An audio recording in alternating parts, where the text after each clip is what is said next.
Hello, everybody. Good evening. Happy Sunday night. Hope you guys are getting ready for the Spring Festival and enjoying the new year so far. For me, I had a wonderful weekend. What did I do? I worked a little bit, but mostly I just enjoyed myself. I went and saw Bumblebee today. That was a fun movie, and that was probably the best. I think that was the best Transformers movie I've ever seen. It's not the Michael Bay ones. This one just had more heart, you know. And of course, yeah, I grew up in the '80s. You know, this movie takes place in 1987, so having the original Bumblebee with the Volkswagen Beetle and seeing the original Optimus Prime, because I had those toys growing up. You know, they would change into the robots, and so that was really really cool.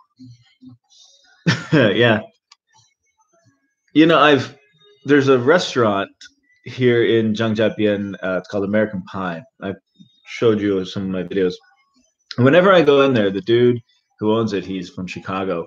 He plays 80s music, and it's just freaking awesome to have that nostalgia a little bit. And so tonight I am drinking a little scotch and enjoying some 80s music and talking with you fine people. How's it going? China teacher, how are you, brother? Good to see you. Happy New Year. Again, thank you for the shout out in your video. I look forward to working with you this year. After the new year, I come back from my trip. I will have lots and lots of time. Maybe we can connect. I'll come out to Dongguan and say hi.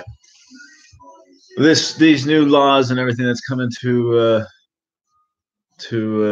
play here in China, especially the tax laws and everything, has a lot of people leaving China. They don't see a way around it. You know, the illegal teachers and things like this.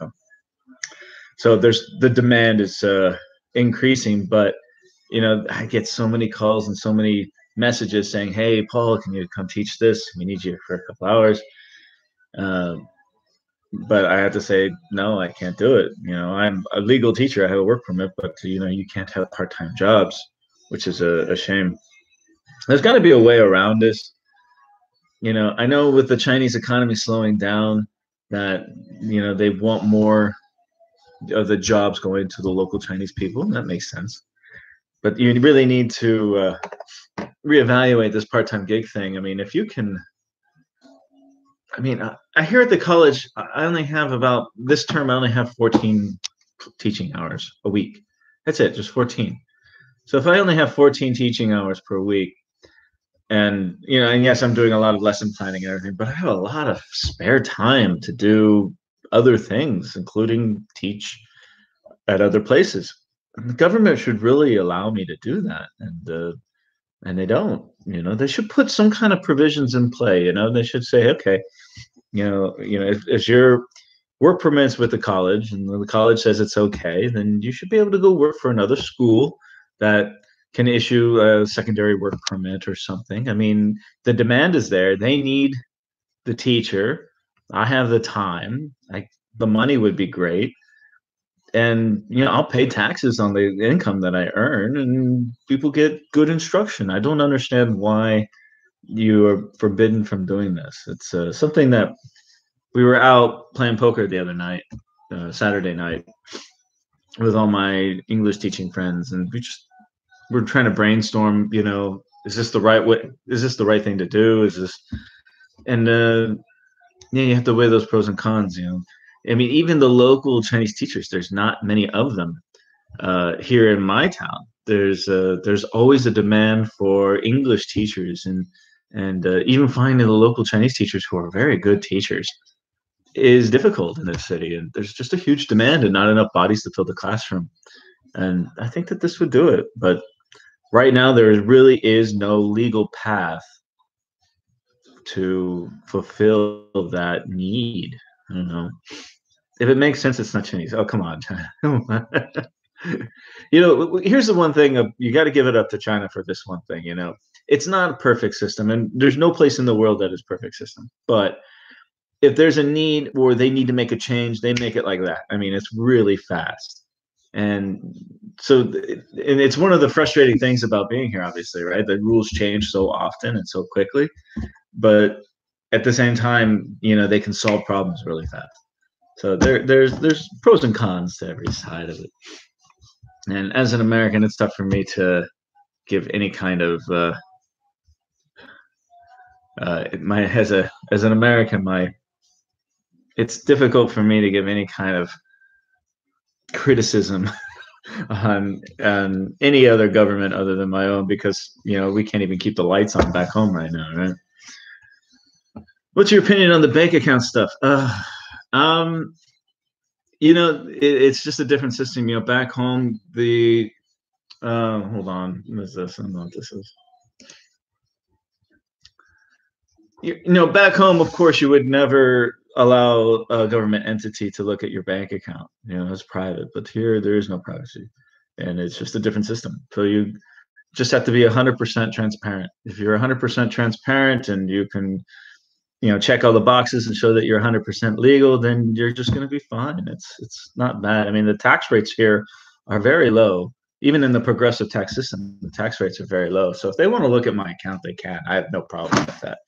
Go ahead and look in there. Just don't take it. Don't take my money, please.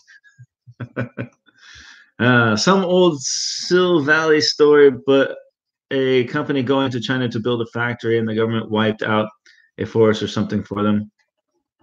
Yeah, I remember the government here owns everything, Steve. I have a lady friend here who's been telling me, hey, you should buy a house in Zhongshan.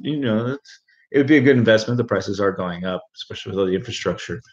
I think it's going up here in Zhongshan. But do you really own it? You don't really own it. It's just a lease. So it's just a money play. It's not like I'm an old real estate guy from back home, and I think that real estate is still the number one investment you can make. My brother plays the stock market, and he does very well, but I prefer real estate because I understand it. And there you can transfer it from generation to generation. It's truly your land. That's not the case here in China. So I'm a little weary of buying property here, especially, it's not a co-op, but buying apartment here. I don't even like buying apartment condos back home. You gotta buy a piece of land with a stand-free house. I think that's the number one best investment you can have. That's the only thing that's making me afraid to do part-time work. Yeah, dude. We were talking about that yesterday. Doing part-time work. All of these guys who do part-time work, it's all going away. I mean, I saw it was on the Chinese, but someone started translating it for me, and there's just 27-page doctrines going out to all the companies saying you can't, hire these people. If you do, we're going to get you in trouble. Not just the people, not just the workers, but the companies. And that freaked a lot of them out. And so a lot of teachers here in my town have been scared shitless. Basically, they, the illegal teachers especially, they have no work. They've been let go, and they're all putting their heads together trying to figure out, how am I going to do this? Do I get paid in cash? Then they go down to Macau and launder the money, whatever. And I don't do that. Launder's a bad word. I guess that's the wrong word to say for that. But there's got to be a workaround. I'm sure that these are unintended consequences by that the government has created, and they'll fix it. I mean, we won't know anything, and one day we'll wake up, and one day there'll be one day we will wake up, and there will be a new law out there, and well, at least that's what I'm hoping. Hey, we need to do a detailed vid about these taxes. Stephen, I'm doing it right now. I'm finishing it up. There was one element regarding the 5-year tax rule that I wanted to clarify. I heard rumor that they extended it to 6 years. I'm just getting that clarified, and I've almost finished the editing. I should have it up by tomorrow night. It's just the individual income tax. It's really exciting, the itemized deductions that you can put in. And if you're a legal full-time worker, then your nominal tax rate should go down as a result of all of this. But you remember, I used to be a tax guy. My father was a tax attorney back in America before he retired, And during the tax season, I would work in his office.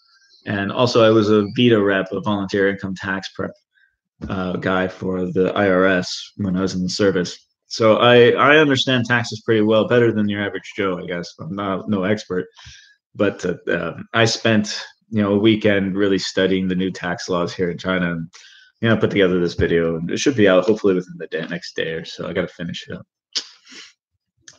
My secret is to have a company and offer myself to a school, so I sell my time that way. Plus, I teach at our center. It's just like doing corporate. Yeah, I've heard that too. You could be you can do consulting work on a business visa, but you can really only do that to adults. I mean, if I don't, how do you be a consultant to children, especially if children go home and say, "Yeah, this is my English teacher."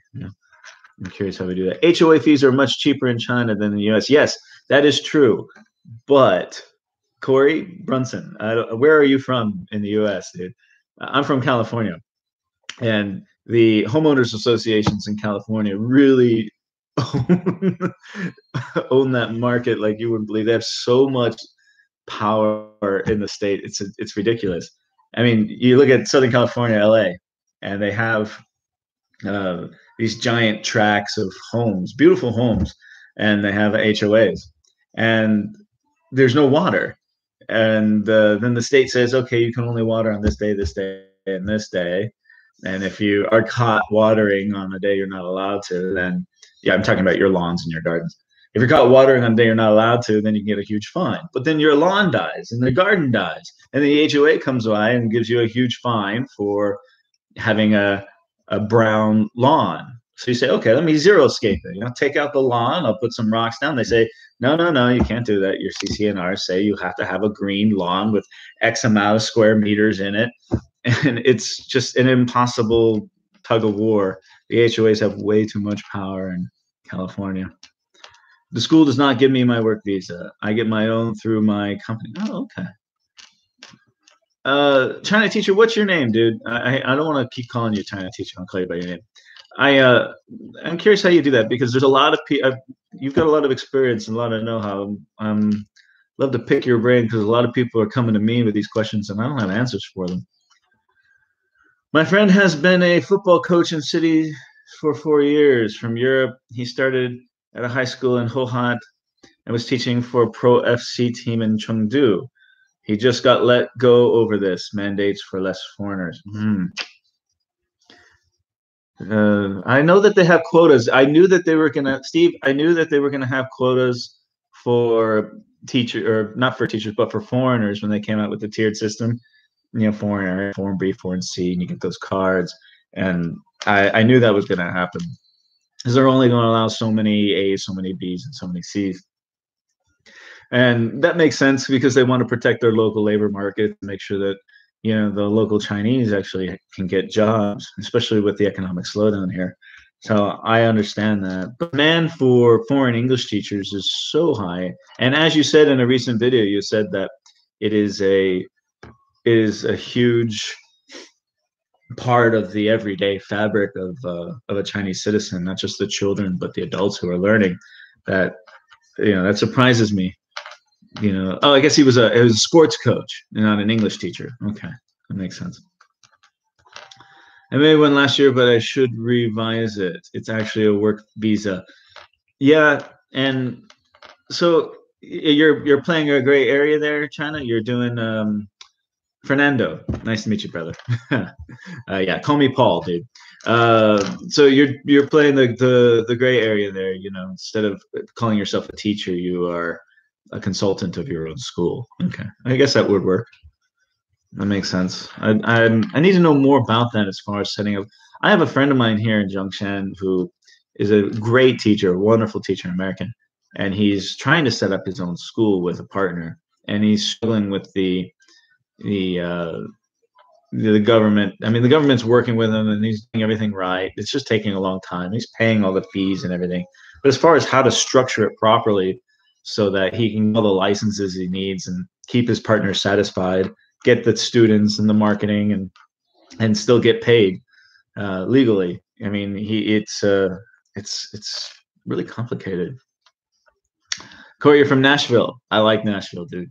That's pretty cool. Um, I can tell you a story, Corey. I was on a train from uh, Louisiana, New Orleans. I was going from New Orleans to Chicago. And it was right after the New Orleans Jazz Festival. I didn't go there for the festival. I just happened to show up and it was going on. And I remember I was on the train, and it was an overnight train. And throughout the time, we went to Nashville, we through a couple of other Memphis, all the way up to Chicago. And on the train were all these musicians. And in the dining car, no one was sleeping. They were playing music, man. It was a lot of fun, man. So I stopped off in Nashville for a night and then continued on to Chicago. It was so much fun, man. Nashville's a great town. My building just banned smoking on balconies. They are too powerful. Only the whack jobs want to serve on the board. Well, yeah. That sucks that you can't smoke a cigarette on your own balcony. But that's what you get with communal living, you know? My dream, I have a house in California, a family house in California, and it's got a lot of land. Not a lot, but by California standards, it's a big lot, a couple acres. And man, my dream is to like have like 10 acres in the Black Hills of South Dakota and build my own house and no one bother me for a little while. Martina Mejo 12. Hello, I am moving to China soon. What is the best advice you can give me? Shit. It's such a blanket question, you know? Yeah, you really need to narrow it down. Yeah, give me some more specific questions. I tell everybody a couple of things. Number one, be patient, have a smile, roll with the punches, enjoy the ride. Those are the overall advice I can give you. And but if you have specific advice, you can ask me here directly if you want. You can send me a message on Facebook. But also, you know, write a question here in the chat. A lot of the other people here watching this chat right now are in China and actually know a hell of a lot more than I do, and they can help you. So give it, you know, write some questions down.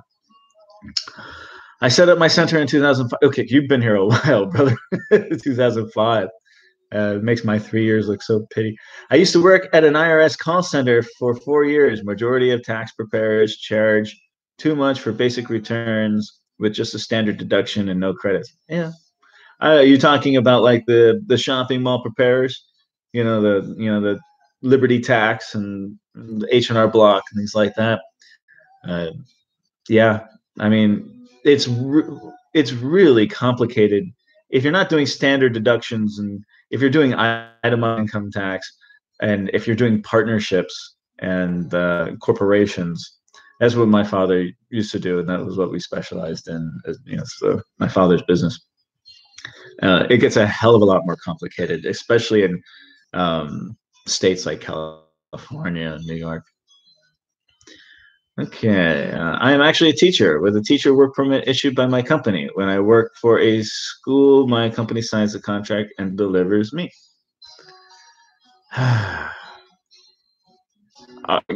Fernando, hopefully one day you can sit me down and do like a little, a flow chart to show me how all of that works. Because I'm drinking scotch tonight and I'm not sure I can follow it. I'm not as smart as you think I am, brother. I am moving to teach at a university in South China. Where in South China, dude? I'm in South China. Martino. And I just want to know, what can I expect as a teacher at a uni? I did a video on uni. Every university is different. Every job in China is different. Every training center, well, training centers are kind of similar, but, it depends on what kind of school, what kind of university. I'm at a trade college in Zhongshan. It's not a tier 1 university. It's akin to a community college, I guess. Only it's a living community college. It's a polytechnic school, so it's an engineering school. And my experience here as a teacher is going to be much different than that if you go work at, say, Sun Yat-sen Daxue or something like that. Yeah, but I did a video. You can show it, and there's many other videos about working in different universities throughout China. English majors there, undergrad. Yeah, I have no experience with that, but do your research, man. You'll have fun. You'll have a lot of free time. You have a lot of you can a lot of work done outside of the English teaching itself. You can do a lot of other projects. Your pay will be low, so be prepared for that. So yeah, teaching at a university is your best option. It's a great option, Fernando. I would agree with you in that I'm not sure it's the best. It's the best for some people. I loved working in a training center. The money was pretty decent, and I love being busy every day. And moving to the college has been wonderful for my free time. I have a lot less stress in my life. I have a very nice apartment here, but I'm away from the center of town. I love the job. I love teaching the large classrooms. It's a time I get, especially all the time off, but the pay is much low. So you really have to alter your lifestyle quite a bit and see what works for you. What do you want to do? Then there's other jobs. You can work at an international school, which is kind of between you're usually going to work a lot of hours there, but you'll have the summers off. And you get pretty good pay. There's you can go work for the British Council and do IELTS testing or something like that and make a shit ton of money. Why is that? Wait, what's the question? Why is that? Why is that what? I'm sorry. You're going to have to help me out there, brother. My setup is not easy, nor from everyone. That could be right, Fernando. I mean, with your experience, dude, and knowing how the system works better than I do, I'm sure that you've got more answers than I do. But again, I think after the Spring Festival, I'll come out to Dongguan. We'll go grab some coffee, and I'm curious to pick your brain on a lot of things, dude. Hangzhou. I haven't been to Hangzhou yet, but I hear it's one of the most beautiful cities in China. So you should have a lot of fun there. I'm sorry, I can't read the China. My Chinese is really bad. So, hopefully you can, help me out there. Was the level of professionalism is higher. Thank you for the advice. You're very welcome. There were a lot of people that helped me before I came. So I'm just, return a favor. A little karma, I guess. Cheers, everybody. Happy Sunday night. I guess if you're from America, it's Sunday morning, isn't it? So good morning. Public schools offer solid salaries and free time. I agree. And public schools will pay you on time. And it's a great. There's good things and bad things about the public schools, but one of the things I like about working for a public school is all the free time that you get, and you get a lot of freedom. I turn in my lesson plans and they approve them, but I have a lot of freedom to teach what I want to teach a curriculum, and and they say, okay, we're teaching these in their individual classes, and then I kind of support that, and then they build off my lessons and I build off their lessons. It's although I feel like I'm left to my own accord a lot, there's still a lot of collaboration and building off one another. It will be interesting to see how the summer peak season for training centers turns out. Yes, it will. Usually the part-timers out-earn the full-timers by a mile. Not anymore, perhaps. It'll be interesting to see how they go about hiring the part-timers, as far as the foreigners go, because you can't work part-time legally in China. You can only work for the company that sponsors your work permit. And even if that company says, yeah, or a dollar says, yeah, go have a part-time job. You got 3 months in the summer, go enjoy yourself. Technically, that's not allowed. And you have to, in the past, it's been kind of, kind of, don't worry about it, you'll be fine. It wasn't enforced. But with these new tax laws and the new reporting regulations for the banks and everything, and that, remember, it's not some guy behind a computer with an Excel spreadsheet looking at this stuff. No, they've got AI and they're going to do data mining looking for this stuff. So if they see any anomalies, they're going to find you. And that's the world we live in now. So you really have to be careful. Take a part-time job at your own peril, as far as I'm concerned. Uh, let's see. I had taxes issues with the foreign school I worked for. I hated that. Yeah, dude. I'm sorry to hear that, brother. The foreign, the, a lot of, I think Stephen mentioned this once in a video recently. He said, that his school pays his taxes for it, but you really have to make sure.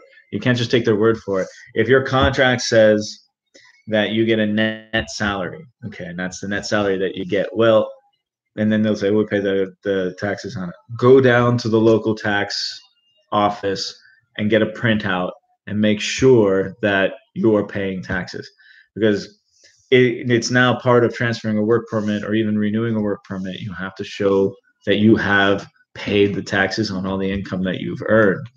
And if that information ever gets to the immigration guys as you try to exit China, as they're trying to do these exit bans now, then they're going to say, nope, you can't leave. You can't leave China because you didn't pay the taxes on the income.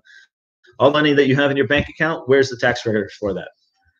And I really see that happening. That's probably going to happen. And so you really have to be careful and make sure that whatever company's paying you is also paying your taxes. In addition, I think one of the new laws this year is that you every month they'll file a provisional tax filing. Your employer will, and they're supposed to give you an actual receipt saying this was your gross income, this is your tax, and here's your net income. And it's not just your individual income tax, also your Social Security tax as well. I don't remember at the top of my head what that's called. It's similar to Social Security tax. It's like the pension. Your employer pays a certain percentage, and you pay a certain percentage. Steve, hey, Steve, how are you doing, brother? I miss you, man. God, can you believe it's been 10 years since we first met each other, brother? How are you liking the East Coast of the United States? You look pretty happy. You're looking swole as usual, dude. I'm glad you found me, man. And we had some good times out there in California in the mountains, didn't we, brother? Yeah, that was a good time. I think it was your birthday when we all went out to that big house for Oktoberfest in Big Bear. Yeah, that was just a bitchin' party. There was like 30, 40 people in that house. We had a great time, dude. So shout out to Steve, brother. Good to see you, man. SC organizers are bringing college kids that volunteer. I've been hit with that too, by the way, Fernando. They give them school credit. That's how they are manning summer camps. Okay. I was hit with that recently. A local businesswoman approached me at a fundraiser and said, I had this program. We've got someone in the United States recruiting recent grads to come and teach at kindergartens and stuff for about 3 months. And, they come here on a student visa or some kind of visa. It's not she said it's a work visa, but I don't think it's really a work visa. And because you can't qualify for a work visa without a TEFL and all this kind of stuff. And they give them training, and it's just for 3 months. And they give them a salary. I'm like, how are you paying them? And it just seemed kind of shady. It didn't seem like she knew exactly what she was doing. And that relationship kind of, we'll see where it goes with that. I think we need a little bit more research before we go forward with that one. Since it's hard to take money out of the country, are you able to contribute towards your retirement? Yes, Steve, I am. I am fully vested in the American Social Security system. I worked there for 15 years. I served in the military. I file a 1040 every year. And when I retire at the age, 65, I think it is, I should get full Social Security benefits from my home country. However, how do you save money? Well, getting money out of the country, you are allowed to take money out of the country. It's not like it's illegal. However, there are limits. And so if you're a high earner here in China, there's only a certain amount you can actually take out of the country. I don't recall how much it is. It's not a lot. But there are ways to get money out of the country. I mean, some people use the PayPal PayPal system. Some people just walk it across and pay a high, conversion rate. I found that one of the best ways for me is when I go home see my family, I just take cash out of an ATM. My Union Pay. It's a very low exchange rate, and 50,000 is the limit. Yeah, and then I don't make 50,000, so it's okay. But a couple grand here and there that I go home, I take out of the ATM, I throw in my American account, and slowly build it up over the years, and that's the best I can do for now. I'm thankfully still young enough, but I am starting to get to the age where I start to worry about that retirement age. I know there's that Guidao 60 talked about the China trap, and he's got a lot to. It makes a lot of sense what he actually said, and a lot of people do get trapped in that. You have to be careful. It depends on what country you come from and your individual circumstances. Yeah, social insurance, 50,000 is the limit. Bank transfer is the most efficient. It depends on what your bank is, dude. I mean, if you have an HSBC account in Hong Kong, that's probably the most efficient.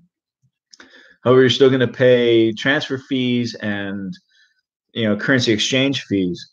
I use a military federal credit union back in America, which is freaking awesome if I was in America. But to transfer, it's not an international bank, it's a federal credit union. So to transfer money to that account from China for me, I would have to go through an intermediary bank, which would add even more fees. And it's just not worth it. Those fees add up. And it's just easier, I keep the money here in China. I spend the money here in China. I enjoy my life. And what little savings I have at the end of the year, I just throw in my American account.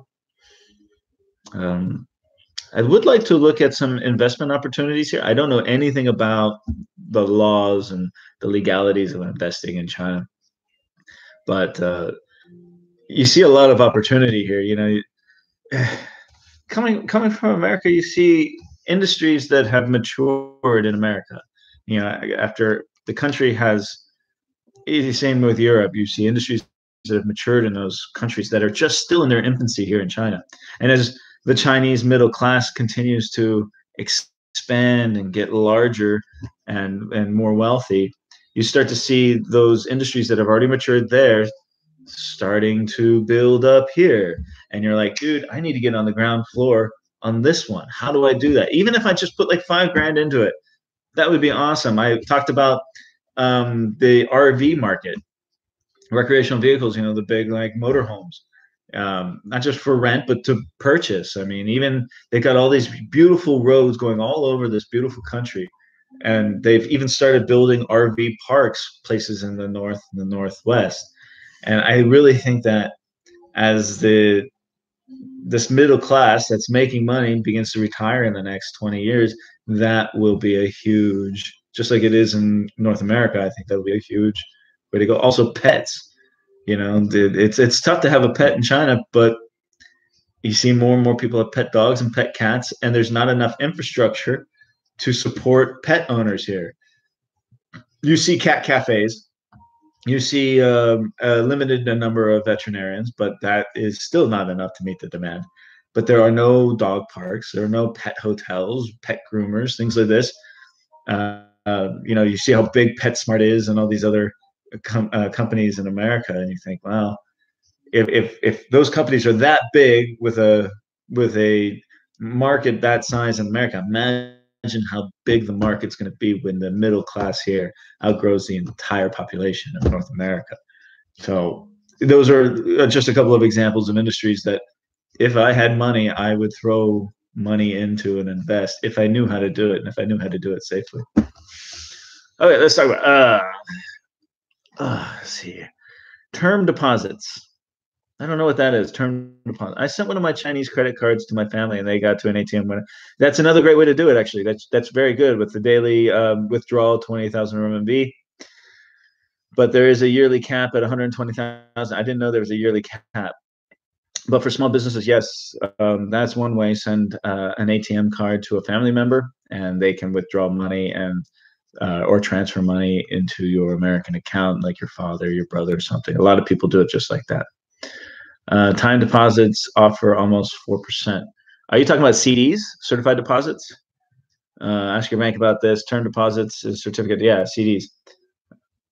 I don't make 4% on my CDs. That's for sure. What bank are you going to, man? Is that 4% a year you're getting on a CD? That's pretty damn good. I think I get like 1% on mine. Yeah. Hold on, I got some popcorn here. Good popcorn. Oh, okay. ICBC. You got CDs at your local bank. 4%. You know, that's better than inflation. So it's a better deal. You know, how long is it tied up for on your CD? Is it a 1-year CD or is it a 4-year CD? You know, how long do you have to keep the deposit in there? This is good. I want to talk about money. This is really good. I had to go to Guangdong for a CT scan though. Ooh, yuck. 3 years? You need a 3-year CD? Yuck.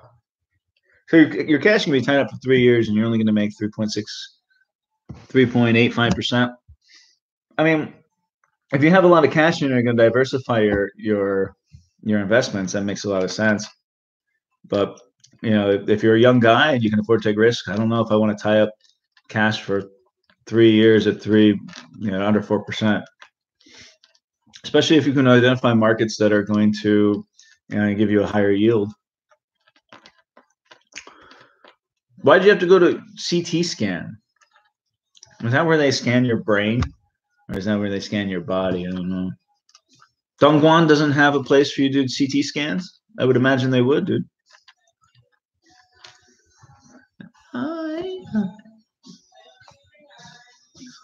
Yeah. No, cheers, everyone. Oh, for your dog. I'm sorry, man. I'm a dog lover, man. What kind of dog do you have? I love the pup.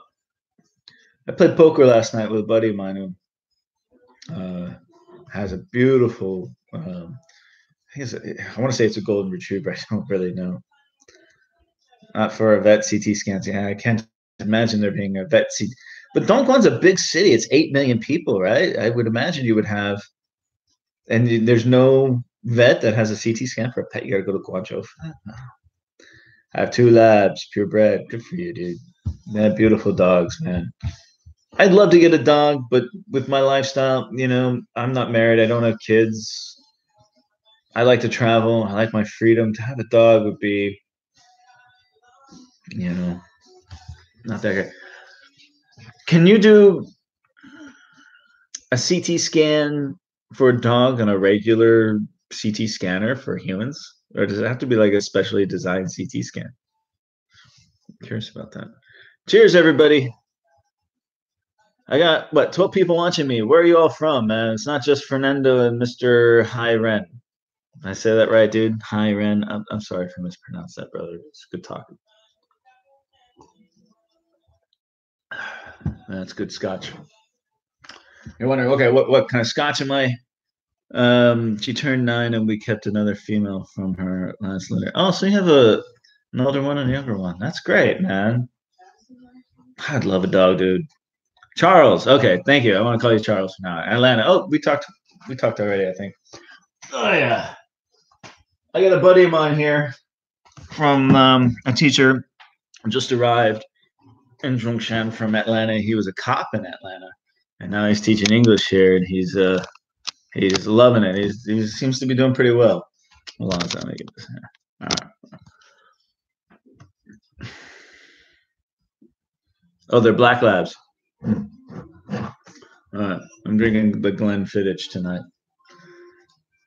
because it's Sunday night and I don't have class tomorrow. I've got a day off tomorrow. That's another good thing about working at a college. I only work 4 days a week, and it's not all day either. So, like this weekend, I had a 4-day weekend this weekend, and yeah, it was great to relax and go hang out with some friends, and went and saw a movie today, and do some other work on my channel, and still getting ready for my trip. Yeah, you got a lot of spare time. I don't know what I'm going to do tomorrow. got a little bit of things to do, little things planned, go to the gym, but for the most part, I'm just gonna hang out and relax and cook up a storm, cook a lot of not good food. I think back in the States right now, it's probably what 10:40 a.m. on the East Coast. I don't think my family's up in California. It's 7:40 in the morning there. Hold on, let's see. I think it's 3 hour difference, right? What time is it in California right now? Siri knows. Siri knows all. Yes, I do, Corey. Do you find too much free time here difficult in any way? My friends are jealous of me. Because I say I have all this free time, and they say what are you complaining about? Oh, look at that.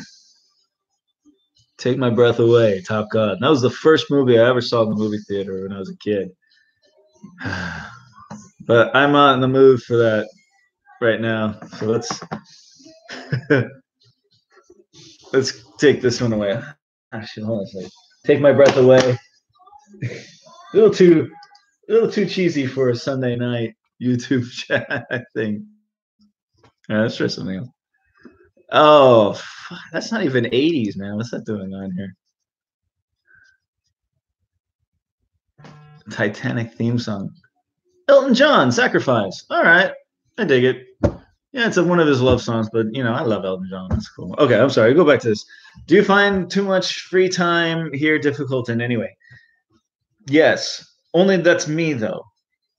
I like the free time, but I am getting used to it because I'm one of those guys that has always worked his ass off. There was a couple of years back in, 09, 2010 when I didn't work. I kind of took some time off.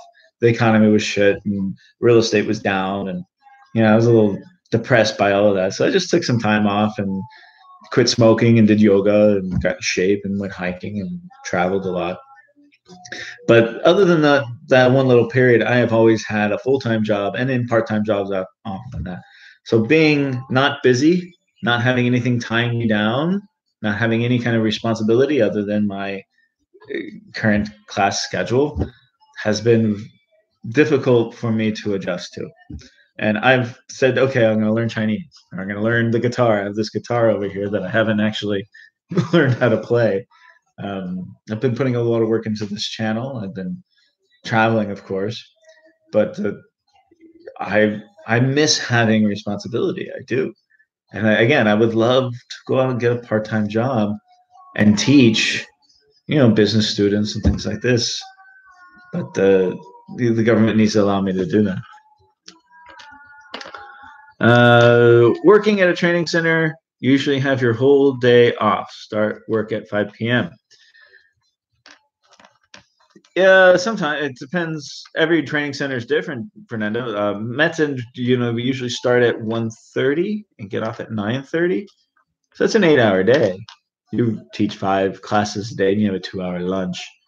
And you work in your lesson planning and in between all that. It's a full day. You work hard, but it's fun. It's enjoyable. The students are fun, and you have your mornings free, which is great for me because especially during the summer when baseball season was going on, I wake up and I watch the Dodger game, and then as soon as the Dodger game is over, I go to work. It was wonderful. I can't handle so much free time. I got to be doing something. Before my YouTube channel, I was triathlon training. Fuck, 3 to 5 hours a day. That's dedication, brother. I can't do that.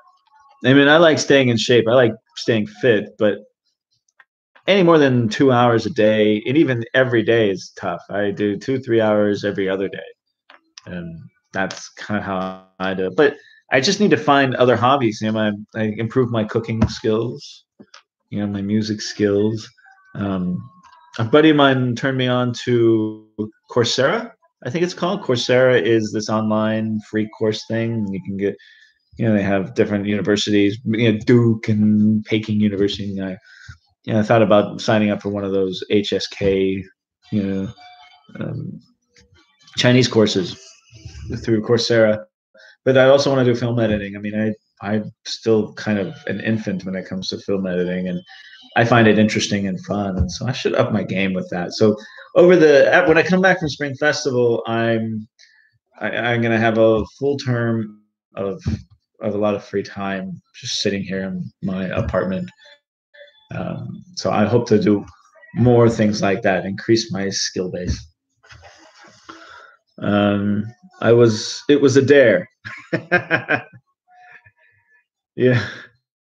Did you win the dare? What, what did you pass the dare? All right, guys. Right now it's just Corey and Charles and Fernando talking to me, man. And all the other guys. Say hi. Where are you guys from, man? One of the best things about YouTube for me has been all you guys that watch my channel from all over the world. And most of you guys, I don't even know who you are or where you're from, and I find that interesting.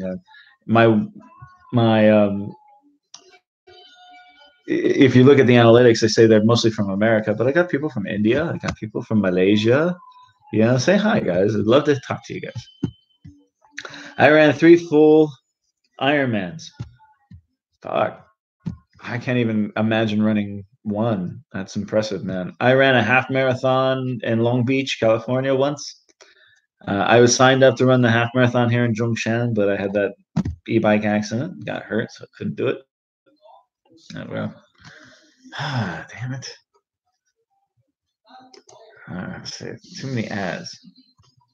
What's this one? Starship. Nothing's going to stop us now. Okay.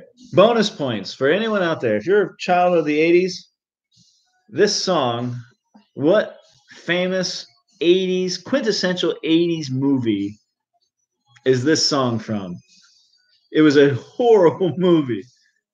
But if you want to talk about like a late 80s movie, it was this one. Does anyone know it? All right, brother. Take care, Fernando. You know, God bless you, dude. Yo sé habla español y tú. So, we can converse later, man. Take care, buddy. Anyone know the song? Anyone know it? I think it was one of the Brat Pack guys that was starred in it, and I can't remember the girl. And there was this like crazy super professional black dude in it.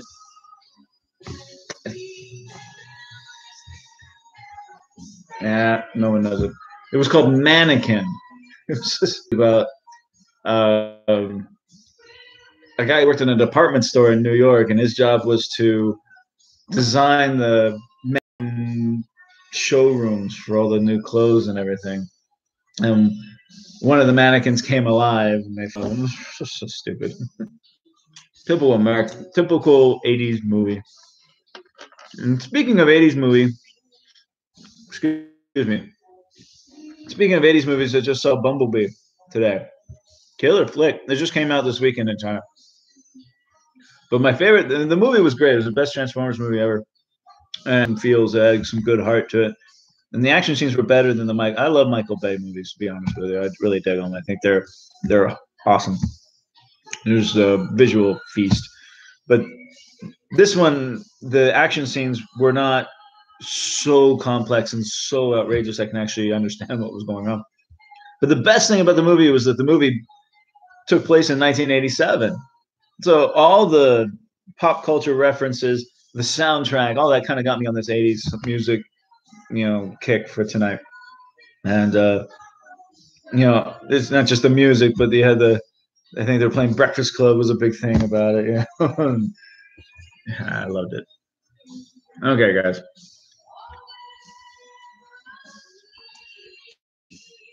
Who else is out there, man? I got a lot of people watching me. Say hi.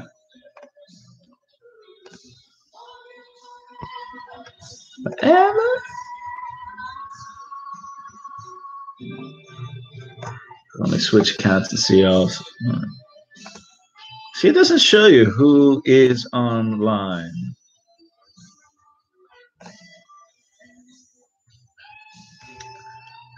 Yeah, synthesized beats.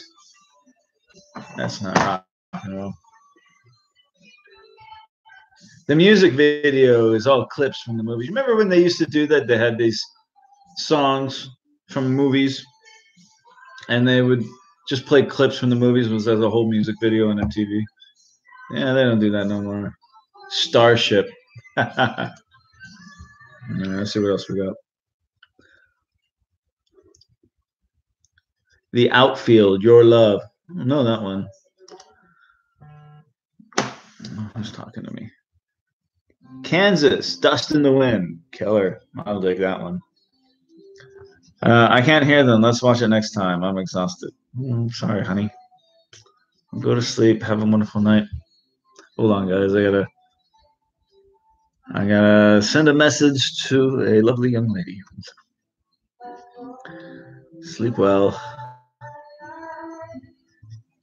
Sleep well. We'll watch it together next time. You mustn't go past 12:30, she says. Go to bed. Well, I don't have to work tomorrow. I promised her I'd do some Chinese lessons tomorrow. Wen An. Wen An. If you don't know Wen An, good night. There it is. Most people have to work tomorrow. I don't. Okay, we're coming up on an hour here. I'm going to get off here soon, but I'd love to hear what more of you have to say, guys. You have any questions out there? When you want to talk about anything before I call it a night? All we are is dust in the wind. Can't do it. I can't do that. That's crazy. I know it's excuse me. Okay. I know it's only about 11 a.m. back in the East Coast and probably about 8 a.m. in California right now. So everyone's getting up and going to bed. What's your favorite Chinese food? Oh, that's a great question. I don't have one. You know, I grew up in Southern California, and there's a lot of Chinese people in Southern California, a lot of great Chinese restaurants. And I used to love Chinese food before I came to China. But until you actually get here, you really have no idea what Chinese food is all about. It's really the number one thing that has kept me here is the food. So let's talk about cuisines. I mean, today I went to morning tea, which is a Guangdong thing. And it's like basically dim sum and tea. And it's these giant rooms with CCTV, you know, playing on a giant movie screen behind you. And that was great. I wish I had taken video of that. I didn't, but it was a wonderful smorgasbord of just all kinds of meats and breads and fish and vegetables. It was so good. My favorite Chinese cuisines, however, Dongguan's not my favorite, to be honest with you. Cantonese food, you know, it's interesting and it's diverse. It's not diverse, but it's vast. There's so much to Cantonese food. It's impossible to know it all. And every little town, even within a city, has its own specialties. And so to learn it all is just, you're asking for trouble if you want to learn it all. But my favorite type of cuisine, I think, is Hunan food. You know, that spicy Hunan beef, it's spicy barbecued vegetables. It's fantastic. And you can get Hunan food here in Zhongshan, of course. But man, when I went to Hunan and I ate the local food there, it really, you can taste the difference. It's that good. Following Hunan food would have to be Dongbei food. I have a lot of friends here who are from Dongbei who cook up a storm, and man, it's very meat and potatoes, a lot more hearty foods, good stuff. What is this? Sorry. Kenny Loggins, Footloose. All right. Another cheesy 80 movies with Kevin Bacon, right? I've heard it too much. I'm not into it. No, not that one.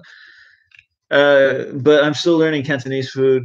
Again, Cantonese food doesn't have as much bite to it. It's not, there's no spices in it. They have some spicy foods, but for the most part, it's fairly bland. It's blander, I guess you could say, than the, you know, Central Chinese foods. And the Northern Chinese foods are a lot more hearty and meat based. But it's all freaking good, I think. All right. Black Velvet. There we go. When was the last time you heard this song, guys? Living in China, I never get to listen to this music, so it's freaking awesome. Okay. What is the income of an English teacher in China? It varies. You can make a little, you can make a lot. It depends on where you work, depends on your experience, depends on your contract negotiating skills. So, Ko Kim, can you be more specific? Are you looking to work at a training center or a public school, a university, privately, at an international school? Are you going to go work as a corporate English teacher at a major company, a foreign company, a Chinese company? All of these are factors in whether or not how much money you can make here. And there are pros and cons for all of them. Obviously, the more money you make, the more responsibility you have. Probably even the more hours you have to put in. So it's always that constant fight to see, okay, how on a per hour basis, how much money can I make on a per hour basis? So right now, I feel like my per hour income here at the university is respectable, and I'm happy with it. I made more money at the training center, but I worked a hell of a lot more. Corey, if I heard you right, you said you used to be a real estate. No, I wasn't a real estate agent. I never worked. Do you have a transaction that fell apart right before the closing date? I wasn't a real estate agent. I never held a real estate license. I thought about it, of course. No, but I worked in asset management. So I did trustee acquisitions, and which you don't need a real estate license to do. You're basically buying an auction. I did that. I was very good at that for a large investment company. And I did asset management for multifamily communities nationwide. And I was very good at that as well. So that's what I mean when I worked in real estate. Asset management meaning, you manage the financials and the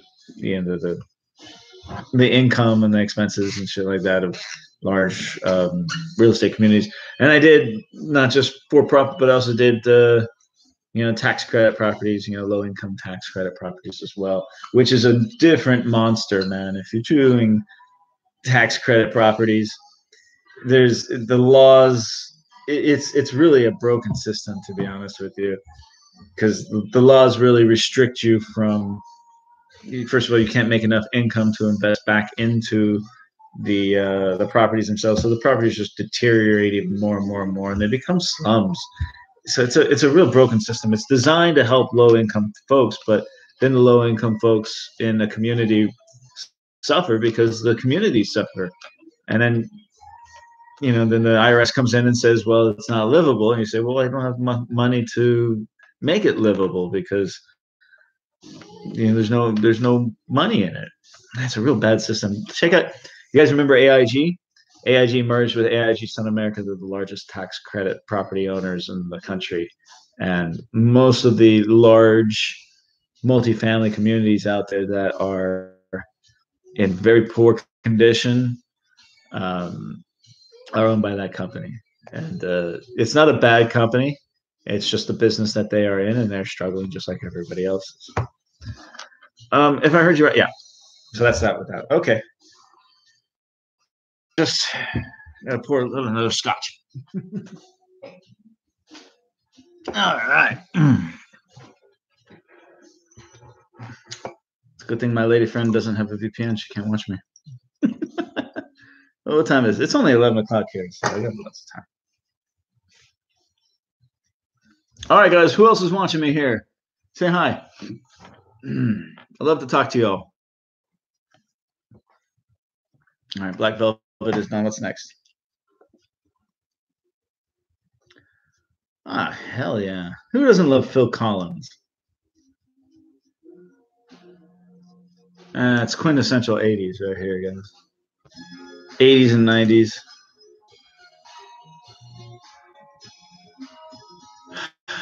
Yeah, I'm almost 40 now. So I remember someone told me that the music I was listening was for old people. I was like, what? I'm not old yet.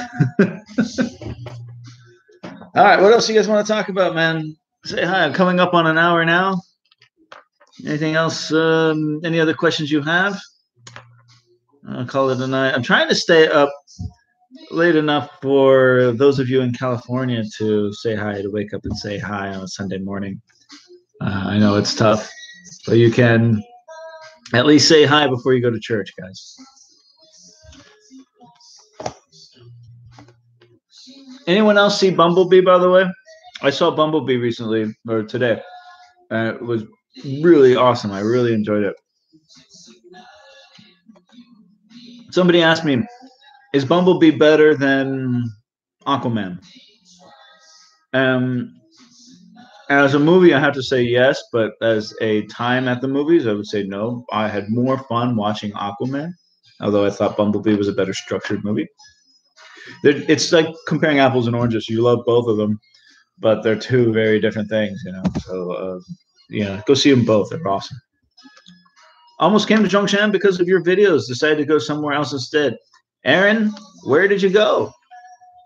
Of course, China is a massive place, and Zhongshan, most people don't know about Zhongshan. That's why I started making videos about it. I love this town, but there are a lot of beautiful, great cities here in China that you can live in and make a life if you want.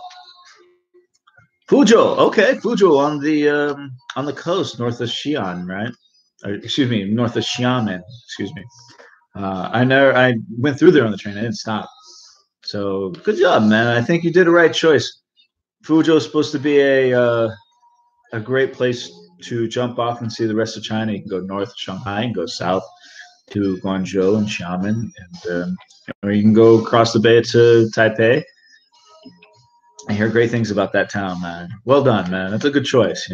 I'm glad that I see a lot of people choosing to go to the smaller cities other than the Shanghai, Beijing, Shenzhen, Guangzhou that everybody goes to. And God bless them if they go there.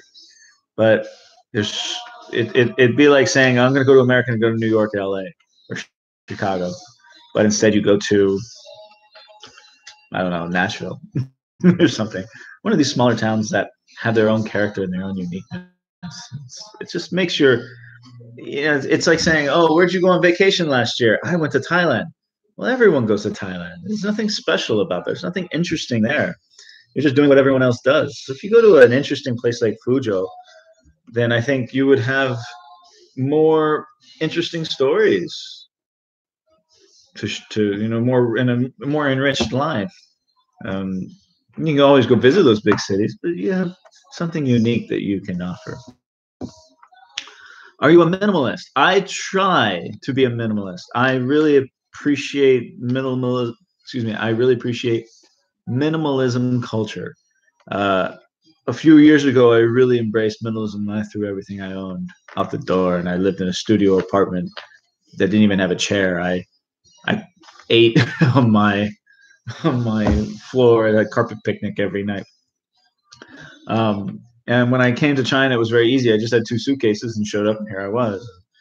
I try to be a minimalist as much as possible. I try not to own too much stuff, but when you stay in one place for a while, you start accumulating things, and it just happens. So I have some things. I have this desk, and I have a very cheap, 300 RMB sofa in the other room that I don't use. Other than that, and this guitar that was a gift. Other than that, it's just clothes, really. My computer. I could pick up everything I really need, throw it in 2 suitcases, and be gone.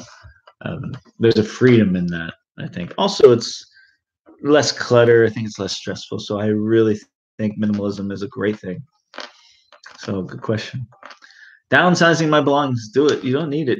There's so much shit you don't need, guys. I go to some friends' houses. I went to this one girl's house, and great girl, very smart girl, but I opened a drawer in her coffee table, and there's just wires and papers and receipts and mailings and catalogs. I'm like, what do you need all this for? I said, throw it out. She said, well, I might need it. No, when it's going to be there a year from now, you're never going to touch it. If you really need it, you'll go down to Minisoul and you'll buy it for 20 RMB. So yeah, it's and I get it, because I understand, you have I have a box in there full of old papers that I don't want to let go. It would mean a lot to me. I totally understand that. But when you break it down, all you need is some clothes on your back and some food in your fridge. And that's really all you need. Nowadays, you need this. Where are you now? Zilin Li, I am currently in my apartment in Zhongshan, China. What did you think of the Rick Astley slight? I thought that was great, by the way. The Rick Astley slight in Bumblebee, it was great. Rick rolling. I did a video April Fool's Day a couple of years ago where I Rick rolled my students. I did it a couple times. I told them, this is funny. I told them they started this English corner and I said, hey, what is the best song ever created? Of course, April Fool's Day is not really a thing here, so most of them don't know what's going on. And they started throwing out, oh, Michael Jackson beat it, and, a couple Beatles songs and a couple Chinese songs, right? And I said, no, you're all wrong. I'm gonna play for you the best song ever, and I rickrolled them. I played that song. And they're sitting there, and I gave them copies of the lyrics. I handed out the copies. Okay, follow along the lyrics, study it properly. Because we're gonna ask you questions. We're gonna have a discussion about this. So they're watching it, they're listening, they're smiling. Oh my God, this is a really cool song. I really dig. They didn't realize the joke about Rick rolling. So I had a good time with it, man. I'll do it again too, and since then they've Rick rolled me a few times. So, I've been to Shenzhen for business before this. Basically, just Chinese New York. It's nice enough, but I wouldn't want to live there. Okay. New York is my favorite city I've ever been to. And I'm saying that as a guy from, Los Angeles. New York is still my favorite city. I mean, it really is a city that never sleeps. It's fascinating, the history, how much it has grown, the grid system of the infrastructure, the people, it's so international and cosmopolitan, and Central Park, and just everything that goes on there. It's amazing. New York's incredible. It's a beautiful city too. Hong Kong is my second favorite city. Hong Kong is to me, Hong Kong is similar to New York, only a little bit, obviously more hilly and on an island. But Hong Kong's my second favorite. I haven't been to London. I haven't been to Paris. I haven't been to Dubai. There's many cities I haven't been to yet. Shenzhen is bigger than New York now. There's more skyscrapers in Shenzhen than there are in New York City. So it blows your mind when you think of how big Shenzhen has become in such a short amount of time. It's still growing. It's still becoming what it will eventually become. And no one knows what that's going to be. New York's had 300 years of history. Shenzhen's got, what, 20? So it's exciting to see what happens to Shenzhen, because every time I go back there, there's something different, something new. Beautiful, beautiful people. But you're right. It's just a big, large Chinese city, but modern and clean. And it really is the showcase city for China to the world. All right, guys. Listen to your heart. Who is this? Rosetta? I don't know who that is. Let's try something else. I wasn't digging that. Bon Jovi. All right. John Bon Jovi. We'll give him a try. You give love a bad name after the commercial. There you go. I think a live version. Okay, cool.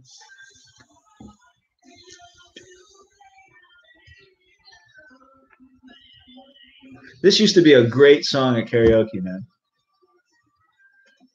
That's another thing. I can't sing worth it, but I enjoy a good karaoke bar. You go karaoke, have a few drinks, you get up in front of a ton of strangers, and you belt out a song very badly. They don't have that here in Zhongshan. It's all KTV rooms. So you go to a room with your friends or your coworkers, and the only English songs are Taylor Swift or a couple of old Michael Jackson songs. And for some reason, Eminem is very popular here too. But you can't get Neil Diamond. You can't get the Doors. You can't get Bon Jovi. Just modern pop songs, unfortunately. I am Chinese. I live in New York. Ah, cool. Do you like New York? Are you from China or are you American-born Chinese living in New York?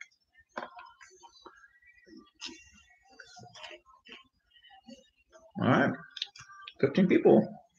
Yeah, y'all.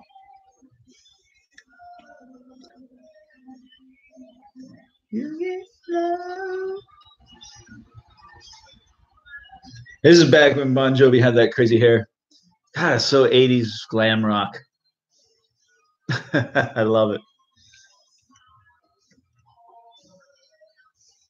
Will that ever come back? Do you think that glam rock shit with the crinked hair and will ever come back? It's like that. What is that movie? The can't remember the name of the movie now. I am from Taishan, China. It is a little town in Guangdong. Taishan. I don't know Taishan. Can you give me some directions? Like, is it east or west of Guangdong? By the way, when I come back from Vietnam, I won't be going back to America. I'm going to be sticking around here. Many reasons for that. Um, it was a tough decision to make whether I was going to go back home or not. But I'm going to stick around Guangdong, and I'm going to have about 3 weeks of. I'm going to rent a car and fart around Guangdong. I'm just going to see all the little nooks and crannies of Guangdong, and do a lot of hiking and exploring. Just Guangdong, and do a massive road trip of Guangdong, and I think that'll be fun. It'll be a money saver, and I'll get to experience everything there is about this place. So let me know, east or west of Guangzhou, where's Taishan? I'll look it up and I'll go there. And any recommendations if I go to Taishan? Let me know. Aaron, do you go to church? I've been a little nervous about going, and I'm not sure if I should be or not. I don't go to church. I'm not religious. I'm an atheist. But there are Christians here. I'm assuming you're a Christian. And I have many friends who are Christians here, and you don't have to go to church. You can, you can practice your religion on your own. There are churches here. I mean, in Guangzhou, there's a giant cathedral, and you can go and you can have mass. There are other Christian churches everywhere. Here's the deal with religion. Religion is, they have so-called free religion under the Chinese constitution here. However, the Chinese government is officially atheist. And you can have a church if it's registered with the government. So you can go to a government-registered church. And there's one here in Zhongshan that you can go to. So most cities do have some kind of church you can go to. However, it's obviously monitored by the government. So, and government's not too keen on Western religions. So you really, I have no experience with it, but you can go. The people who get in trouble are the people who go to the unregistered churches, the underground churches. Those are the ones the governments don't like. And those are the ones that people get in trouble with. So you can practice your religion on your own. Just don't go around handing out Bibles and crosses and preaching on the street corner. That's asking trouble, So there's an unwritten commandment here: keep thy religion to thyself. Taishan is in the west of Guangzhou, nearby Guangdong, nearby Hong Kong. Really? It's interesting. I'll look it up, Taishan. Is Taishan famous for anything? I mean, if I go there, what should I look out for? Give me some advice. And of course, whenever I travel, I film it. And I'd love to show your hometown if I can. Thanks, man. I'm still trying to separate what's true or not. Just got here. Basically, I'm still figuring things out. Yeah. You'll go through 5 phases, Aaron. If you just got here, you'll go through the 5 phases of living in China. Skid Row. So you will go through the 5 stages of living in China. The first stage is complete shock and surprise and amazement. You'll walk around going, wow, look at this. Wow, look at that. Whoa, that's different. That's interesting. What's that? So you do that for a little while, and then you will start to be a little homesick. and you'll get a little, oh God, what did I do? Was this the right decision? You start double or second guessing your decision. That passes, within a night or two, you'll be done with that phase. The next phase is annoyance. You'll get annoyed with all the differences. You'll get annoyed with this, that. And as soon as you get into that phase, you really have to climb yourself out of it. So many people get stuck in that phase and they just start spiraling down a black hole. They just don't like their time here. But it is a phase, and you will get through it if you recognize that you are annoyed by this and that. One day you just accept it as it is, as things are, and then you start to embrace it. You start to learn how to navigate the cities and to converse with the locals and to order foods in a restaurant, and you start to really enjoy the smaller, finer things. Well, what will really hit it home is when you go back home and you have that reverse culture shock. You'll start missing some of the really amazing things about living here. There's good and bad about anywhere you live, and you just go through the initial shock of moving to a new place, and then you start building a life, and before you know it, you fall in love with it. That's how I see it. Corey, Steve Avey did a clever video of foreigners pretending to be involved in business. However, they are ESL teachers. Have you ever? Yes and no. A lot of people use ESL as a catalyst for other ventures here. It's a way to get into the country and to learn the systems and move on. And I have met those people who do that very, very successfully. I have met ESL teachers that are ashamed to admit that they're ESL teachers. They'd rather say, "Oh, I'm a businessman," or "I'm a import exporter. I just do this for fun." I hear that a lot. Yeah. But they're few and far between where I'm at. They get called out pretty quickly in our community, I think. And on a whole, Steve is right. On a whole, the teaching community is kind of frowned upon here. He had another clever video where he said he was at a party and he was meeting all these different people in businesses, and he told, "Oh, I'm a teacher," and then they started running away because you're just another stupid teacher. And I've met those guys who act like that. I was on an airplane with a businessman from Guangdong who sat next to me, and I told him I'm a teacher, and his attitude completely changed. It's a shame that people have such a low opinion of ESL teachers, and people who have a low opinion of ESL teachers in China, I have a low opinion of them because they don't get it. They don't understand why we do what we do, the reasons why we do it. But here in Zhongshan, at least, ESL teachers, I feel it's a small community, but we are respected, especially amongst each other. And even the local business people who work in the factories and are engineers and import exporters, they don't seem to look down on us either. They realize that this is our profession, our chosen profession, and they respect us. So I give it up to them. I'm going to do a video soon. I started planning it. I started writing the script about some of the biggest challenges of living in China. One of those challenges is fighting the stereotypes that come with being an ESL teacher overseas, not just in China, but in any Asian country. Things like being a sexpat, or couldn't make it at home, couldn't have a life at home, or backpacker who doesn't shower but once a week, and shit like this. Fighting those stereotypes, which are not true, obviously, can be tough. And it even hit home when I went home last time. I met one of my father's clients. We were walking down the street and saw him and said, "Hey, how's it going? Hey, I heard you were teaching English in China. Man, I wish I could take some time off and love my life and explore and just fart around Asia for a while." I'm like, "Well, don't forget, it's still a job. It's a full-time gig. It's a career choice that you make. It's not farting around Asia." Are you scared Chinese Ghost Festival? Every year when Ghost Festival, my mom always tell me to stay at home. Don't go outside. It make me scared. I did a video on the Chinese Ghost Festival a couple months ago. I went running in the middle of the night down the river, and nobody was out. I was the only one out. No, I'm not scared about that. I don't believe in that stuff. It's an interesting, cultural phenomenon, not just in China but throughout Asia. The Ghost Festival, and of course, I don't believe in ghosts or anything like that, so it doesn't bother me. In fact, I really enjoyed the run because no one was around. I had the whole place to myself.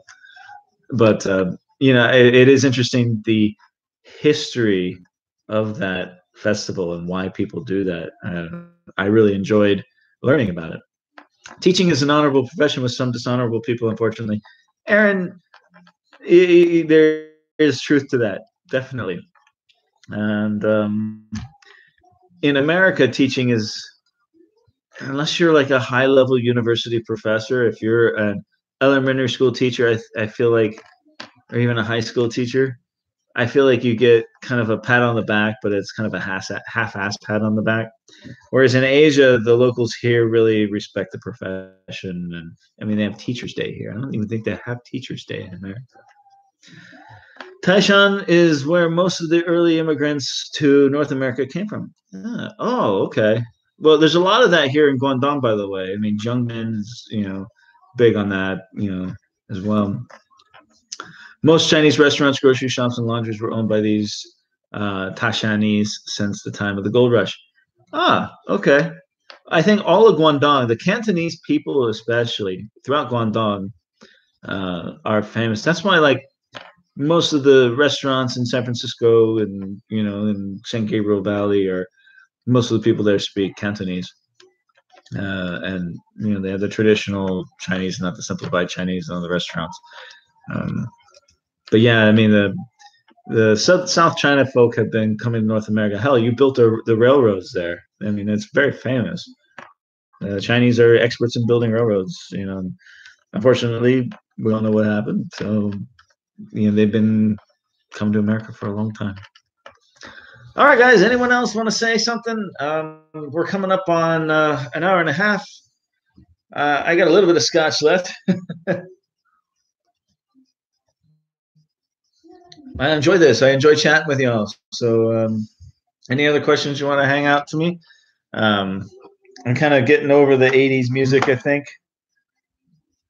Boom.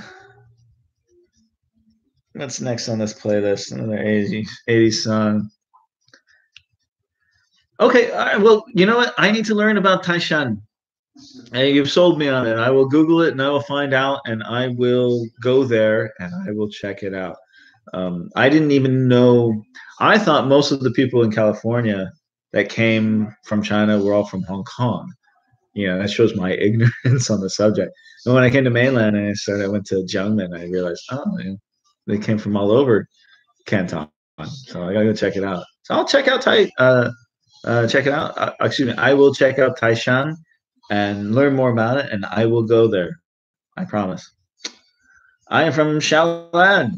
I am working in Hong Kong now. Kenneth, Xiaolan is my adopted home in China. I love Xiaolan. I lived there for 18 months. I love the people. I love the town. I lived near Dafuyan, and it was my first introduction to mainland China. It's a factory town. It's a rich factory town. It's on a river. There's really nothing special about the town itself. I mean, why would you go there other than the Chrysanthemum Festival and working in a factory? But the people there really welcomed me and became like my family. And I still go to Xiaolan often because I have so many friends there and I have so many great memories. So Kenneth, you are from my adopted hometown, Xiaolan. So cheers to you, brother. Yeah, it's just across the bay from Hong Kong, but it does. I'm sure it feels like a world away, doesn't it? Have you tried baijiu? Yes, I have, Steve. I like baijiu. Some baijiu I can't drink; it's just too strong. I've never gotten drunk on baijiu. I mean, I don't. A lot of. Hold on one second. I can dig Journey occasionally, but not that song, not faithfully. Here we go. Another Bon Jovi, Bed of Roses. Listen to this while we talk. You hear often people go out to dinner with Chinese business people, and you're forced to drink. They say "ganbei, ganbei, ganbei, ganbei," right? And you drink a lot of baijiu. And they say if you say no, it's considered rude. Well, I drink a couple, and then I say no, I'm done. I don't want to get drunk. I don't want to get shit faced. It's not my thing, and I don't mean to be rude, but they should. I respect myself enough to say no to drinking too much. But that being said, there's a lot of really good baijiu out there, and I enjoy drinking it. Now, I can't tell the difference between the 10 RMB baijiu at 7-Eleven and the Maotai. I really can't. It all tastes the same to me. It's like wine, the fine wine and the $2 chuck. It's hard as there's not a big difference between it. So, but I will drink it. It's pretty good. Baijiu messes up with nervous system. You're right. Xiaolan has wonderful people. Yes, it does. Baijiu messes up with nervous system. Perhaps, it's a harsh aftertaste. I'm not gonna say much. I'm drinking scotch tonight, but everyone has their drink of choice. Have you ever been offered a white monkey job for a day? Yes, I have, Corey. It's very common, especially if you're in the big cities. That's very, very common. You get these WeChat groups that are always looking for models or movie extras or commercial extras. And I've done a few of these jobs where I pretend to be a businessman walking through a factory, and they film me, or they take pictures for their website, or I've done that a few times, and it's a great experience, actually. It's you meet great people, and I love going to the local factories and seeing that process of how they make things, and so I really enjoy that. And these videos and the things that I've been in, they're not thrown out on the internet. They're not thrown out on TV. They're just locally promoted videos where they show them at the Canton Fair or something like that, or internally during their New Year's parties and things like this. So I've done some voiceover work as well. I wouldn't call that a white monkey job. That's just me providing my voice, and that usually has a proofreading element to it when you do voiceover work. So they'll send you a script, they'll run it through Google Translate, which has all kinds of errors, and so you proofread it and redo the grammar and do the vocabulary, and then you go to a special room where you speak into a mic. And so I've done that a lot too. I wouldn't call that a white monkey gig. That's more of a performance job. Saying no in China is hard. This is especially the case when drinking and singing is involved. It's easy to be perceived as rude. Yes, it is. You're right. Corey, it's tough to say no. I mean, especially if you have a vice. If you have a drinking or a smoking vice, this is not the place to come. But I'm old enough and have experience enough to say no. And a lot of people are scared of being perceived rude.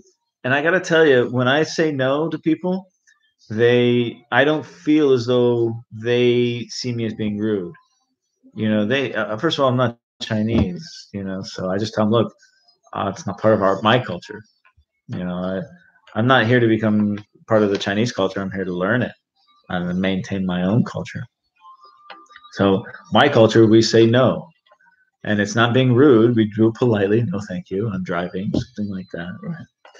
Or no, thank you. I have to work early in the morning. And for the most part, every situation where I've come across that's happened, they have seen that as a sign of respect. It hasn't been rude at all.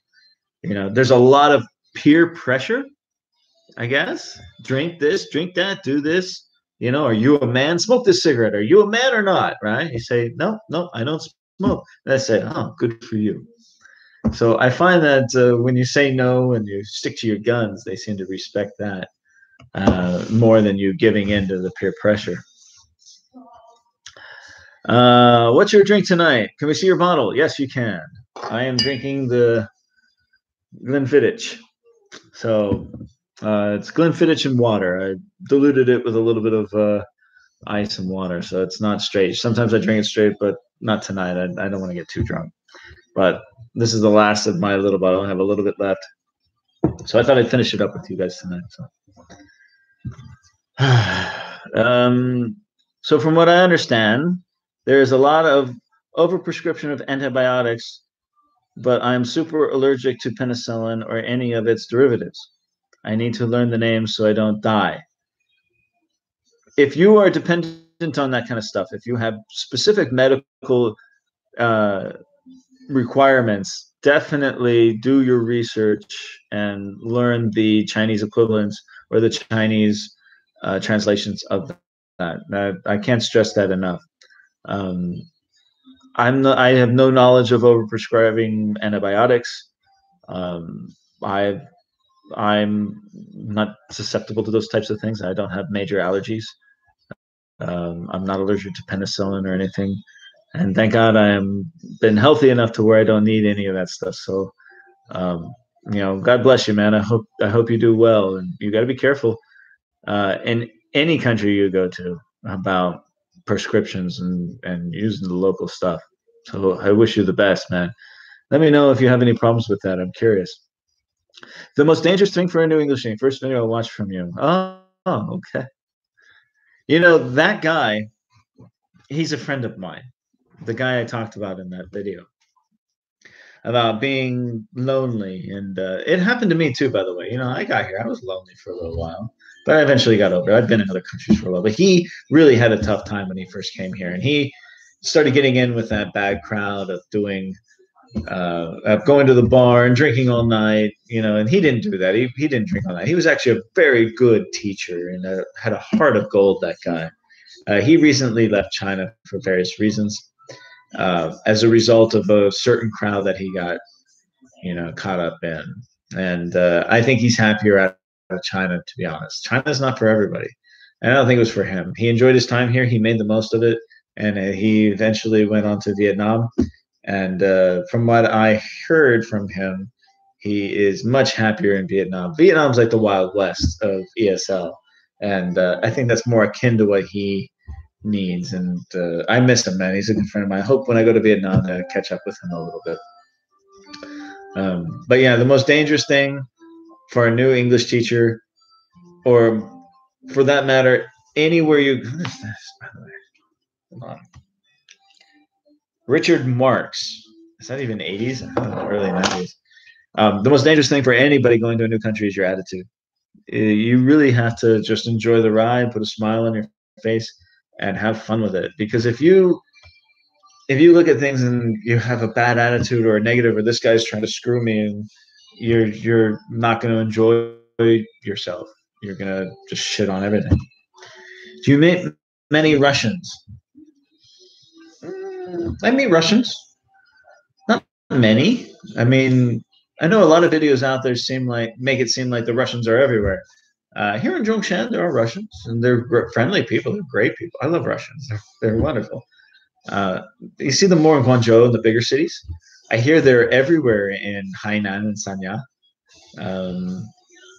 But I know many Russians, and they're pretty hardy people. Let me tell you, the Russians that I meet, they they can deal with a lot of bullshit, and they do it all with a smile on their face. So yeah, good for them. Hey, another Bon Jovi. I'll be there for you. Okay. What's with all the Bon Jovi? Let's try a different one. The Cars. Okay, I dig the Cars. I'll do that one. All right. Any other things, guys? I'm coming up. It's over an hour and a half now. I'm getting tired. It's about 11:30. I promised my lady friend I'd hit the sack within an hour. Don't make promises to the girls.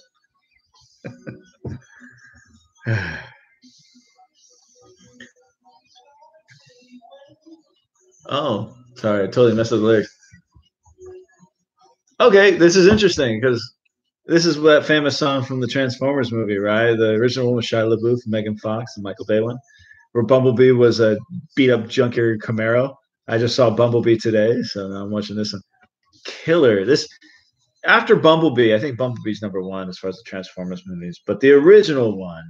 And say what you want about Michael Bayified, girls in the movie. Michael Bay, even though he's just all these explosions and everything, and visually his movies are stunning, and I enjoy it. And then this is one of them. I thought it was actually a great flick. It was a great introduction to the Transformers franchise. Oh wait, here we go. If you had to jump ship to another city to teach, what would it be? That's a great question, Corey. Thanks for asking. I thought about it a lot. I don't know. I haven't seen enough of China to make that decision. Every place I go to in China, I have a great time.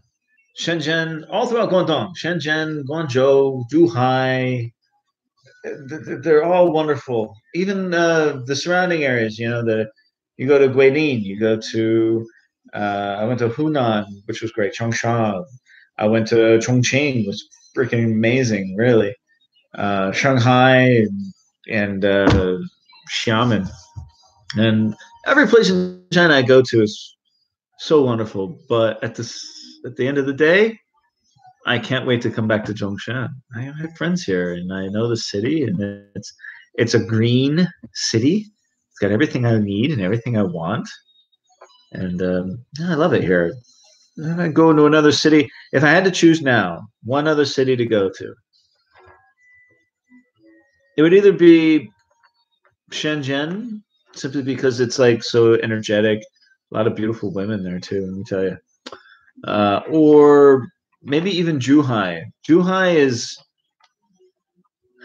it's the city south of Zhongshan, right on the Macau border, and that's just Zhuhai's got a lot of similarities to Zhongshan, but it's a little bit more of a beachy town and a lot easier access to all the greatness that Macau and Hong Kong have to offer. Great question. I'm gonna have to think about that. Jump ship. If I had to go to another country to teach, I thought about that a lot too.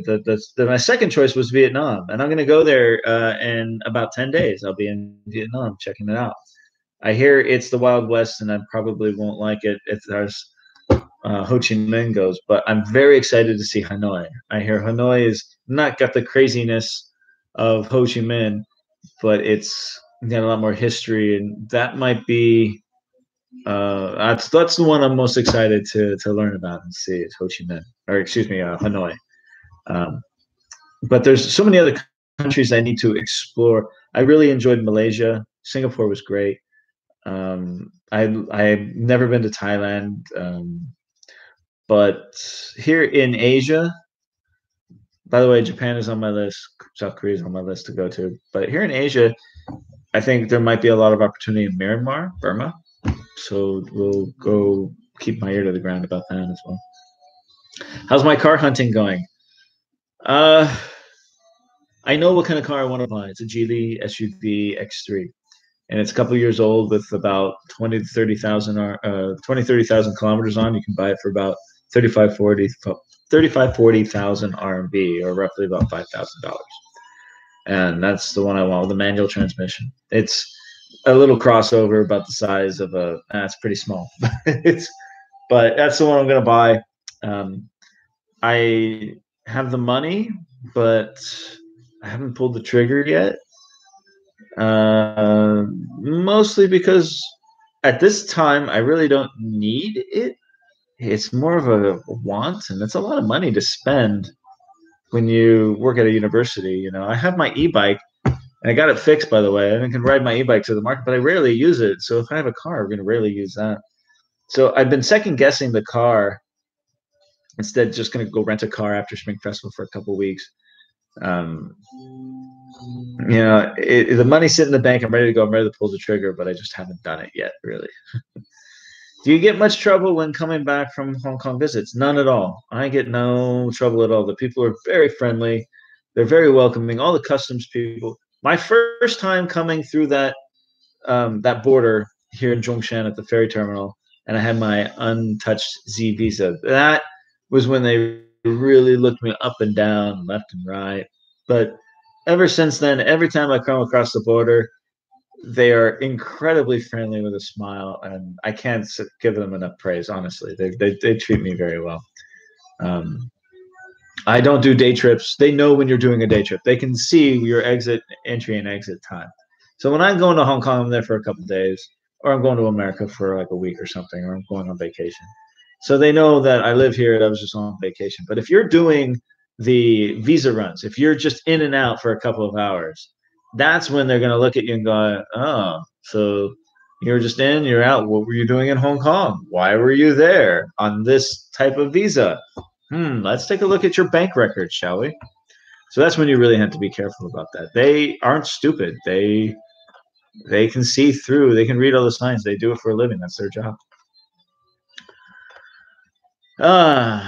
Did you had been went to Hong Kong? Yes, I have been to Hong Kong. I've been to Hong Kong many times. I don't go there a lot because it's just expensive. But when I do go there, it's like Disneyland. Everything works. Facebook, YouTube, everything works. The people are great. The city is beautiful. The infrastructure is wonderful. The food is fantastic. You got, fusion food from. It's a world-class city on par with New York and London, I guess. And it's wonderful when I get to go there, and I enjoy it. It's right across the bay. It only takes me 5 minutes to get to the ferry terminal, and about 70 minutes to get across the bay on the ferry, and I'm in Hong Kong. It's just when you're there, it's an expensive city. Hotels are expensive, food is expensive, and and you don't want to just go for a day. It's just kind of when you're there, you don't want to leave. You spend a couple of days. It's like Vegas. You don't go to Vegas for one day. You go there for a weekend, right? So the same thing with Hong Kong. So you budget it and you make the most of it and enjoy yourself. That's a good deal for a used car. It is. It's a Chinese car, and it's a Geely's, and Geely's one of the better Chinese cars. As far as quality goes, it's a worldwide brand. I mean, they're not in the States, but they are in other countries. And the demand, first of all, there's no import taxes on domestic vehicles, and the demand for Chinese, especially secondhand Chinese cars, is quite low. The local Chinese people don't buy secondhand cars very often, and they would much prefer to buy a foreign brand for face reasons and for the idea that there's still a stereotype that Chinese brands are not as good quality as the foreign brands. So they don't hold their value as much. First of all, buying them new is much cheaper than a foreign brand. But if you buy them secondhand, there's a lot of great deals to be had. And if you're not going to drive it very much, and if basic maintenance, change your oil and things like that, the car can last you a long time. And maintenance is very cheap in China for a domestic brand, so it's a really good deal. It's the way to go, I think, if you're a foreigner and you want to buy a car here. Yes, they own Volvo. They bought Volvo. That's right. They bought it from Ford. Zhongshan City has beautiful environment development opportunities. It does, all of it. It has a beautiful environment. They invest heavily in their parks and in trees and in a clean bus fleet. They feel that type of city infrastructure is very important because they do not want to become a city that has a reputation of pollution and a bad living environment. And Zhongshan is like our own little, Kenneth, you'll back me up on this. Zhongshan is like our own little hidden gem.